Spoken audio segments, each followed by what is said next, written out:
hào này wow wow xì hào này niềm vui cái nó có sắm pra mấy khắp sẽ lỡ còn cái tiết sâu xí cái nó tao có tiết sâu cái hộp tao xí thì sắm xin là tụi mình tụi tao cái đó tu tu cái đó tu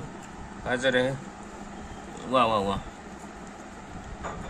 hộp xin là tụi tao sắm xin là tu ở xí đấy này tụi cột video chủ yếu cái wow Pangabam saksan ka taram na uksari tung yam queen na gap layer wa matung da ko nga si video matat semjage nga si bali numit sida complete aine de laire phajana samto e tu complete se maya phajana sumaina ya lalak pani si mai kilogram sani me lai bina si kano se complete se am hawdam sawra se aham bada aina to doi se si recipe se barbecue to doi ni nga sa gi complete se ado mayam na di dahi sangom phamba lo kan da akang ba hangkat ana nang bado lo na ai dinga si di tayari to hodam ni na dum sangom phamba se lo re sangom phamba khara lo ra si quantity ai gi marinate ti chang gi matung ina ai chamas mari manga dum lo rage ai di nga su marinate to dori si lo re du lo ra ga aina hap to se morok si khara yam na machu su phajaba khara yam na hap si ko aina chamas se chili powder si ni aina everest masala do ngamni si khara san na dum hapage aduga machu phajabani aduga thumje akoigi number gi chang matungina chamas ama makhai muki chang da dum hape aduga akoigi ginger garlic paste se akoina semjabani aduga singa chanam ga se dum khara hape Facebook ne te akoina sujabani na konda aduga yumda laiba garam masala ko ai khara mu hapage chamas ama gi chang da ko aduga akoina dogzaba akoigi machan haise sisu sama sama hapchale machan video lo yam ne machan ya aduga akoina kaino se mithi je mithi akangba je kasturi mithi ju haina bani adu je kitang sugar ga adugi mai flavor do enhance to no ba sisu hape aduga thumjo hapre ko koi ja aduga sampra se tangkhai ama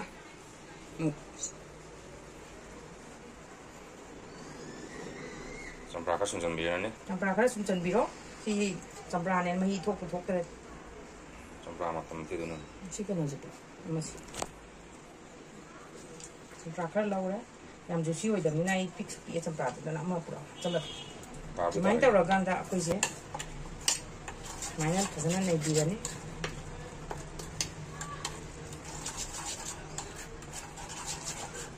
masu ko phajara mai na ta ra gana aduga sida kaubam leire koi sida kai hapani hangam thau ju hapata chamas ama ga khara gi chang hapasi hangam thau hapati gi ngo ngapan ori isubra sigi thickness se pa me adu silora ka ne akoina marinate tau doi se marinate tau se singi di 1 hour 2 hour freeze da bazana hapaga thamgada bani 2 hour ai dinga sidi matam di 2 hour ga di wa ra koi pung khayam gi marinate pokti thamni aduga nga se lauraga koi se tungda mangda dum taibira se maina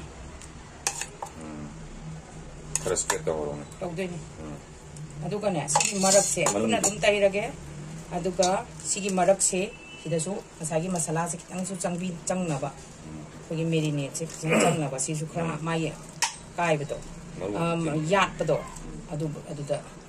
khara hapchalasi aduga silon lora ba kanda ai thora ni ne manin da loina ai ju ka hore la se da hap ka da bane aduna koi do soi kre la se phajana chang thok pire la se jo mu lai re ni ai ne degi en ngai marinate to bo se sona kan side ta thamasi pe se smaina tai ra si manung si da khara se masala khara se si su dum tension se khara manung chang na si manung si ka sai ne phajana manung si da ne phajana tension la si thum mu rok si yom na barbecue tau tu ni kalian sar kan se mai pu kan thagal barbecue mai re October yo si bu kari sa khayam di sa de polythene mani du ta to yan dan je khari yara pa ya to mal le yan ya sida ai nga sai marinate to boi pot to lo thora ba ni na si to bu to si marinate to sang tang yeng bi dom to chi overnight marinate ka to de wen phadu jani di su pare yar ko di ngai ngamaro ei ha si na tao si rồi hay đấy, máy tao rồi cái quạt, máy đồ đi quạt, mấy gì gì tao, ค่อยไกลนู่นนี่เด้อ บิด ง่าย กี่ ให วั ญ่ น แบบนี้บิดกี่วัน มันทั้งออกเลย เรา สิ เนี่ยมันทั้งหม ไม่ ด กันเลย กัสแลไม่กันทะเล เอาตู้ กันทะเลตุ๊ อันนี้ตาเลย เอาดูกัสแลแต่นะ ไม่กลับมันเตี้ย ไม่ดุ มันเล็กกันเนาะ ไม่ยัง ไม่ยังกันเลย มันยังมาฆ่าตัวกัสแล มันเล็กกันเนาะยังยัง ยาต้องมาเลยยาเนี่ย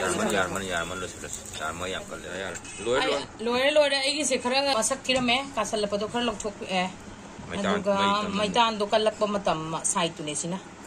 aduga si se loire ko music chana ba tor si ko tamo khang di ne pai ba daga thok ena ko na dum pai ro kan so wa simi ko khajare si karam na kan thamu ge chana na da